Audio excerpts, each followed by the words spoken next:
사랑하는 하나님, 오늘 우리 가운데 새날을 허락하여 주셨고 무엇보다 하나님을 향한 열망을 허락하여 주시니 감사합니다. 오늘 이 아침 그 하나님의 은혜에 감사하여서 첫 시간 주님께 나아왔사오니 주님, 우리의 믿음을 기뻐 받아 주시옵소서. 하나님의 말씀으로 말미암아 이 하루를 시작하게 하여 주셨고 그 하나님의 말씀으로 말미암아 오늘 하루를 든든히 승리하며 살아갈 수 있도록 주님, 우리 가운데 믿음을 더하여 주시옵소서. 그렇게 이루실 주님을 기대하옵고 모든 말씀 우리 주 예수 그리스도 이름으로 간절히 기도드립니다. 아멘. 찬송가 453장 함께 찬송하겠습니다.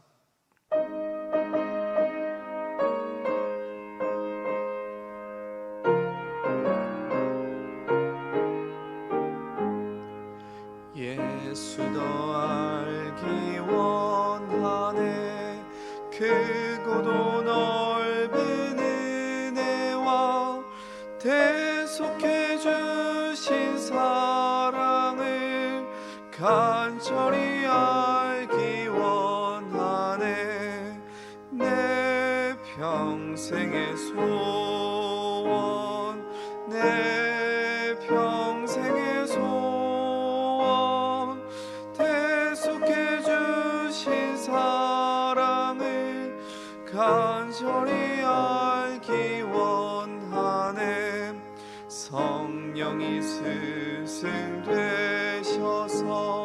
진리를 가르치시고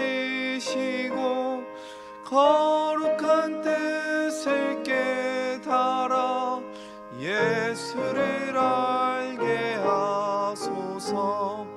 내 평생의 소원, 내 평생의 소원, 대속해 주신 사랑을 간절히 알기 원하네. 성령의 감화 받아서 하나님 말씀 배우니 그 말씀 한 절 한 절이 내 맘에 교훈되도다.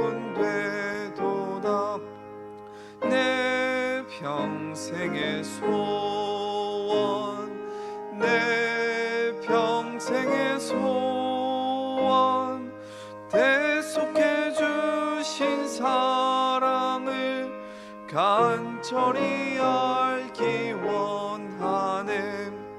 예수가 계신 보좌는 영광에 둘려 있도다. 평화의 왕이 오시니 그 나라 왕성하도다. 내 평생의 소원, 내 평생의 소원, 대속해 주신 사랑을 간절히 알기 원하네. 아멘. 오늘 우리에게 주신 하나님의 말씀은 신약 성경 베드로후서 3장 10절에서부터 18절까지의 말씀입니다. 제가 가진 성경으로는 신약 성경 358페이지, 생명의 삶은 98쪽에서부터 99쪽까지의 말씀입니다. 이제 하나님의 말씀을 봉독합니다. 그러나 주의 날이 도둑같이 오리니 그 날에는 하늘이 큰 소리로 떠나가고 물질이 뜨거운 불에 풀어지고 땅과 그 중에 있는 모든 일이 드러나리로다. 이 모든 것이 이렇게 풀어지리니 너희가 어떠한 사람이 되어야 마땅하냐? 거룩한 행실과 경건함으로 하나님의 날이 임하기를 바라보고 간절히 사모하라. 그날에 하늘이 불에 타서 풀어지고 물질이 뜨거운 불에 녹아지려니와 우리는 그의 약속대로 의가 있는 곳인 새 하늘과 새 땅을 바라보도다. 그러므로 사랑하는 자들아, 너희가 이것을 바라보나니 주 앞에서 점도 없고 흠도 없이 평강 가운데서 나타나기를 힘쓰라. 또 우리 주의 오래 참으심이 구원이 될 줄로 여기라. 우리가 사랑하는 형제 바울도 그 받은 지혜대로 너희에게 이같이 썼고, 또 그 모든 편지에도 이런 일에 관하여 말하였으되, 그 중에 알기 어려운 것이 더러 있으니 무식한 자들과 굳세지 못한 자들이 다른 성경과 같이 그것을 억지로 풀다가 스스로 멸망에 이르느니라. 그러므로 사랑하는 자들아, 너희가 이것을 미리 알았은즉 무법한 자들의 미혹에 이끌려 너희가 굳센 데서 떨어질까 삼가라. 오직 우리 주 예수 곧 구주 예수 그리스도의 은혜와 그를 아는 지식에서 자라가라. 영광이 이제와 영원한 날까지 그에게 있을지어다. 이 말씀은 살아계신 하나님의 말씀입니다. 아멘.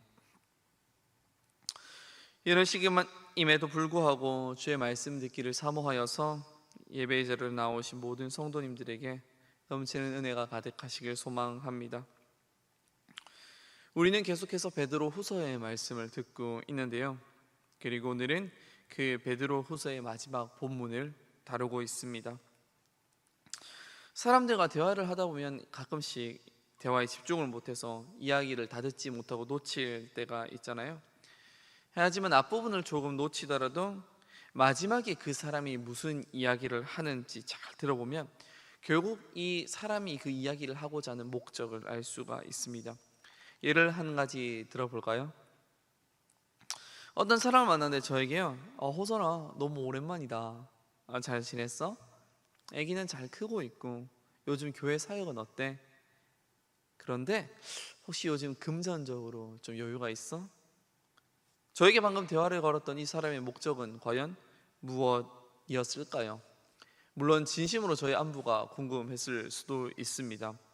정말로 제 아들이 궁금했을 수도 있겠죠. 그리고 교회 사역이 궁금했을 수도 있겠죠. 그러나 아마 이 사람의 진짜 목적은 저에게 아마 돈을 빌리는 것이었을 것입니다. 이것처럼 오늘 베드로 후서의 마지막 본문에도요, 베드로가 사랑하는 성도들에게 진심으로 하고 싶었던 이야기가 나타나는데요, 그것은 바로 주님의 날, 정말 마지막에 관한 이야기입니다. 예전부터 지금까지 수많은 시간 동안 마지막에 관심이 없었던 사람은 아무도 없는 것 같아요. 세상에 이해할 수 없는 일이 발생했을 때에 도저히 윤리적으로 받아들이기 힘들 때가 왔을 때 우리가 습관처럼 하는 말이 한 가지 있는데요, 그것이 바로 정말 말세다, 말세. 어떻게 되려고 저러냐, 이런 이야기를 자주 사용합니다. 아마 이 예배를 드리고 있는 우리들의 마음속에도 말세에는 악이 가득하고 멸망이 가득한 곳이 아닐까, 이런 생각을 가지고 있기 때문에 우리가 지금 이해하기 힘든 일이 발생했을 때 아마 말세라는 표현을 사용하는 것은 아닐까요? 그리고 그러한 생각은 우리가 살고 있는 지금뿐만 아니라 과거에 베드로가 살았던 시대에도 가득했던 것 같습니다. 예수님께서 승천하시고 예수님을 따랐던 사람들은 예수님께서 속히 오실 것이라고 생각했었어요. 그렇게 그들은 종말론적인 신앙을 가지고 살았죠. 그런데 일부 사람들 사이에서 문제가 한 가지 발생했어요. 이 땅은 곧 멸망할 것이고 주님께서 곧 다시 오시면은 주님의 나라가 올 것이라고 생각했기 때문에 사람들이 더 이상 성실하게 살지 않았던 것이에요. 왜냐하면 곧 주님의 종말이 오거든요. 주님의 재림이 오거든요. 그럼 내가 가지고 있는 재산이 아무 의미가 없잖아요. 내가 오늘 하루 성실하게 돈을 벌 필요가 없잖아요. 그렇게 남은 인생을 조금이라도 편하게 쾌락적으로 보내려고 했던 사람이 등장했던 것입니다. 그런데 이러한 반응들이요, 그 초대 교회에도 유행처럼 퍼지기 시작했어요. 그래서 사도 바울은 바로 데살로니가 후서에서 지금처럼 방탕하게 살면 안 된다. 하나님의 재림이 조금 늦어질 수도 있지만 그것들을 기대하면서 하루하루 성실하게 살아라. 그것이 참된 그리스도인의 모습이다 라고 이야기하고 권면했던 것이죠. 그런데 이것처럼 종말이 속히 오지 않는, 지연된다라는 사실은요, 그리스도를 믿지 않는 사람들에게 공격거리가 되었어요. 주님이 재림하시는 것이 맞냐? 너희가 그렇게 소망하는 것이 맞냐? 너희가 기다리는 것이 맞냐? 도대체 언제 재림하시냐? 아마 베드로가 편지를 쓰고 있는 이 시점에서도 그러한 지연된 종말론의 생각을 대부분의 사람들이 가지고 있었던 것 같아요. 그리스도를 따르던 사람들조차도 두려워하고 걱정하고 의심하고 있었다라는 것이죠. 이러한 상황 가운데에서 베드로는 오늘의 본문에 담대하게 고백하고 있는데요, 바로 10절의 말씀입니다. 그러나 주의 날이 도둑같이 오리니 그날에는 하늘이 큰 소리로 떠나가고 물질이 뜨거운 불에 풀어지고 땅과 그 중에 있는 모든 일이 드러나리로다. 너희들이 걱정하는 것처럼 예수 그리스도의 재림이 늦어질 수도 있다. 그러나 그 늦어진다는 사실이 결코 오지 않는 것이 아니다. 반드시 그날은 올 것이다. 그리고 그 날은 언제처럼 예정된 것이 아니라 도둑같이 급하게 올 것이다. 우리가 미리 알아서 미리 준비할 수도 없고 방어할 수도 없을 만큼 긴박하게 주의 날이 도둑같이 올 것이다 라고 이야기하고 있습니다. 그리고 그 후에 뭐라고 이야기하고 있냐면요, 그리고 그날에는 하늘이 큰 소리로 떠나가고 물질이 뜨거운 불에 풀어지고 땅과 그 중에 있는 모든 일이 드러나리로다. 얼마나 무서운 이야기예요. 우리가 흔히 영화에서 종말 같은 영화를 보면요, 화산이 폭발하고 땅이 갈라지고 지진이 일어나고 막 그런 공포스러운 상황이 발생하는데요, 바로 그것처럼 그 불이 임한다라는 사실이 바로 그러한 날이 도둑같이 온다라고 이야기하고 있습니다. 사실 도둑같이 온다는 메시지는요, 굉장히 강력한 경고거든요. 지금처럼 보안 시설이 뛰어나지 않았던 그 당시의 시대엔요, 아마 엄청나게 많은 도둑들이 있었을 것이에요. 작은 물건을 훔치는 사람부터 큰 물건을 훔치는 도둑이 있었겠죠. 아마 도둑에게 피해를 당했던 사람이나 그것을 바로 옆에서 지켜본 사람들은요, 도둑같이 온다는 이 경고가요, 얼마나 위급한 경고인지 잘 알고 있을 것이에요. 실제로 제 아는 지인도 이제 유럽에 있는 스페인에 여행을 하러 갔는데요, 그 맥도날드에 가서 햄버거를 주문하는데 한 5초 동안 잠깐 그 메뉴를 고민하기 위해서 가지고 있던 핸드폰과 지갑을 잠깐 그 테이블 위에 올려놨었는데요, 5초 사이에 그게 사라진 거예요. 잠깐 어떤 메뉴를 주문하는 그 사이에요. 이것처럼 도둑처럼 온다는 것은요, 내가 잠깐 방심했던 그때에, 내가 생각하지도 못했던 그때에 온다라는 것을 말하고 있는 것이죠. 하지만 베드로는 도둑같이 온다라고 해서요, 언제 올지 모르는 두려움과 불안함 가운데에 살라고 이야기하고 있지 않습니다. 오늘의 본문 11절부터 13절까지의 말씀인데요, 이 모든 것이 이렇게 풀어지리니 너희가 어떠한 사람이 되어야 마땅하냐? 거룩한 행실과 경건함으로 하나님의 나를 임하기를 바라보고 간절히 사모하라. 그날에 하늘이 불에 타서 풀어지고 물질이 뜨거운 불에 녹아지려니와 우리는 그의 약속대로 의가 있는 곳인 새 하늘과 새 땅을 바라보도다.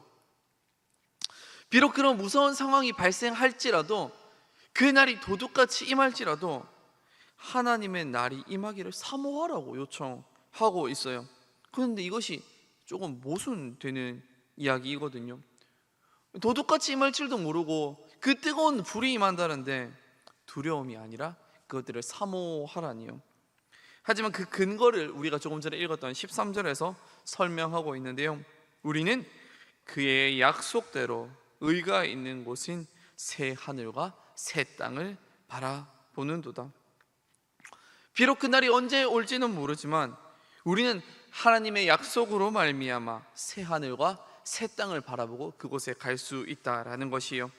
그렇게 그 두려움에서 그치지 말고 그 두려움 너머에 있는 그 하나님의 새 하늘과 새 땅을 바라봄으로 말미암아 그것을, 그 날을 사모하라고 요청하고 있는 것입니다. 이러한 베드로의 신학이 가장 잘 드러나는 곳은, 또한 우리가 이 현실 가운데에 가장 잘 느낄 수 있는 곳이 어디냐면요, 바로 장래의 자리인 것 같아요. 어떤 사람들에게 갑작스러운 죽음은요, 끝입니다. 도둑같이 임한 순간일 것이에요. 그러나 그리스도를 믿는 우리에게는 갑작스러운 죽음에 힘들 수 있고 도둑같이 임한 순간일 수 있지만 결코 끝은 아니라는 것입니다. 우리에게는 하나님의 약속으로 말미암아 새 하늘과 새 땅이 예비된 줄로 믿습니다. 그렇기에 비록 두렵지만 힘들지만 그때를 사모할 수 있다라는 것이죠. 그리고 앞으로도 그 소망을 굳게 잡기를 바라면서 글을 계속해서 이어가고 있는데요, 오늘의 본문 16절에서부터 17절까지의 말씀입니다. 또 그 모든 편지에서도 이런 일에 관하여 말하였으되 그 중에 알기 어려운 것이 더러 있으니 무식한 자들과 굳세지 못한 자들이 다른 성경과 같이 그것을 억지로 풀려고 스스로 멸망에 이르느니라. 그러므로 사랑하는 자들아, 너희가 이것을 미리 알았은즉 무법한 자들의 미혹에 이끌려 너희가 굳센 데서 떨어질까 삼가라. 걱정될 수 있다, 떨릴 수 있다. 하지만 그럼에도 불구하고 하나님의 말씀을 신뢰해라. 어떤 일부의 사람들은 하나님의 말씀을 자기 마음대로 해석해서 자기의 입맛대로 해석해서 자신의 욕심으로 해석해서 억지로 그것들을 풀려고 해석하는 사람들이 있다. 하지만 그러한 해석과 그런 말씀의 끝은 멸망일 뿐이다. 이렇게 이야기하고 있는 것이죠. 사실 우리가 지금 살고 있는 시대 가운데에서도요, 유튜브를 통하여서 잘못된 정보를 얻기가 너무 쉬워요. 그런 소식은 우리 마음속에 가끔씩은 관심으로 다가올 때가 있어요. 그리고 일부의 어떤 사람들은요, 그러한 잘못된 정보에 넘어가기도 하죠. 베드로가 살았던 시대에도 수많은 사람들이 그러한 잘못된 해석에 넘어가서요, 믿음을 잃기도 하고 다른 종교에 빠지기도 했습니다. 베드로는 그런 모습을 보고 안타까워하면서 남은 아시아의 그리스도인들에게 이렇게 이야기하고 있는 것이에요. 사랑하는 자들아, 하나님의 말씀은 언제나 한결같다. 너희를 사랑하시고 너희에게 그 새 하늘과 새 땅을 약속하셨다. 비록 지금은 이해가 가지 않더라도 분명 주님께서 우리에게 알려주실 것이다. 그러니 걱정하지 말아라. 그 나라를 사모하여라. 다시 한번 우리 가운데 간청하고 있다라는 것이죠. 그리고 마지막 권면으로 그 베드로의 편지는 끝을 맺고 있는데요, 18절의 말씀입니다. 오직 우리 주 곧 구주 예수 그리스도의 은혜와 그를 아는 지식에서 자라가라. 영광이 이제와 영원한 날까지 그에게 있을지어다. 베드로는 확실하게 편지의 마지막에서 이야기하고 있습니다. 오직 우리 주 구주 예수 그리스도의 은혜와 그를 아는 지식만이 우리를 구원할 것이라는 것을 담대하게 선언하고 있죠. 수많은 유혹 속에서도요, 지연된 종말에도 우리가 믿음을 가질 수 있는 것은 그 상황에서도 두려워하지 않고 주님을 기대하면서 그날을 사모할 수 있는 것은 우리가 가진 능력과 우리가 가진 믿음이 아니라요, 그리스도의 은혜와 그를 아는 지식이기 때문이다 라고 이야기하고 있습니다. 그렇게 오늘 우리도 그 담대함과 용기를 허락하여 주신 하나님께 감사함으로 기도하면서 나아가야 한다라는 것입니다. 사랑하는 안산제일의 모든 성도 여러분, 우리가 습관처럼 말하는 것처럼 어쩌면 이곳에 있는 우리가 지금 말세를 살아가고 있는지도 모릅니다. 그리고 정말로 그 주의 날이, 종말의 때가 얼마 남지 않았는지도 모릅니다.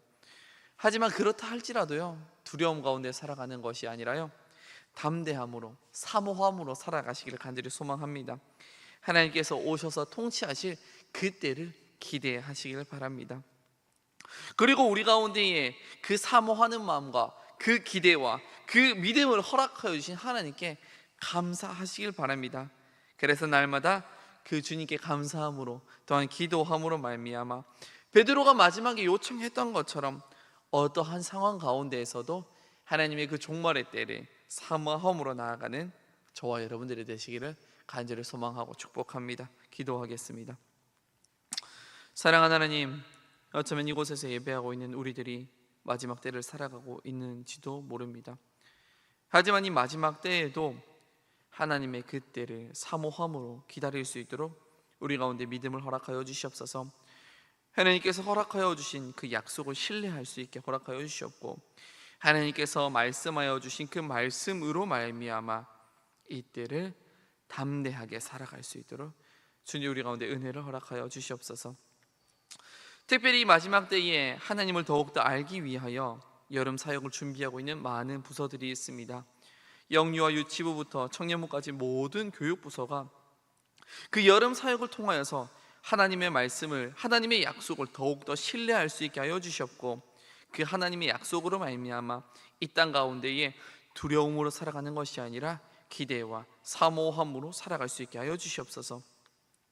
사랑하는 원로 목사님과 사모님 영육간의 강건함을 허락하여 주시옵고, 날마다 지켜 보호하여 주시옵소서.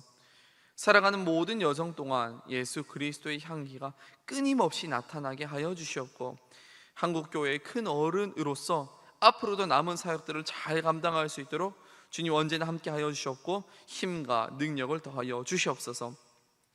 우리 허요한 담임 목사님께 모세의 영적인 지도력을 허락하여 주셔서 안산제일교회를 이끄시기에 부족함이 없는 목자로 세워 주시옵소서. 또한 이웃의 아픔에 민감히 반응하게 하여 주시옵고, 그 하나님의 마음을 품고 안산 땅을 회복시키는 것에 귀하게 사용하여 주시옵소서. 말씀이 선포되는 곳곳마다 하나님의 임재가 나타나게 하여 주시옵고, 그 말씀으로 말미암아 상처 입은 모두가 회복되는 역사가 일어나게 하여 주시옵소서. 또한 주님, 계속해서 무더운 날씨가 지속되고 있습니다. 그곳 가운데에 주님이 아니면 해결이 불가능한 특별히 환우들 가운데에 친히 임재하여 주셔서 그들 가운데에 능력을 더하여 주시옵소서. 무더운 여름 가운데 고통받지 않게 하여 주셨고, 이 날씨 가운데에서도 주님이 주시는 평안함으로 말미암아 시원한 삶을 살아갈 수 있도록 주님 특별히 은혜의 은혜를 부어 주시옵소서. 또한 이른 아침 빈손으로 오지 아니하고 봉헌으로 주님께 나온 손길이 있습니다. 하나님, 그 물질 하나님께서 기뻐 받아 주셨고, 하늘의 신령한 것들과 땅에 기름진 것들로 날마다 가득 채워 주시옵소서. 그렇게 이루실 주님을 기대하옵고, 이 모든 말씀 우리 주 예수 그리스도의 이름으로 간절히 기도드립니다. 아멘. 하늘에 계신 우리 아버지, 아버지의 이름을 거룩하게 하시며 아버지의 나라가 오게 하시며 아버지의 뜻이 하늘에서와 같이 땅에서도 이루어지게 하소서. 오늘 우리에게 일용할 양식을 주시고, 우리가 우리에게 잘못한 사람을 용서하여 준 것 같이 우리 죄를 용서하여 주시고, 우리를 시험에 빠지지 않게 하시고 악에서 구하소서. 나라와 권능과 영광이 영원히 아버지의 것입니다. 아멘. 이 시간 기도하실 때에 나라와 민족 그리고 교회를 위해 또 오늘의 말씀을 넣고 계속해서 기도의 자리로 나아가겠습니다.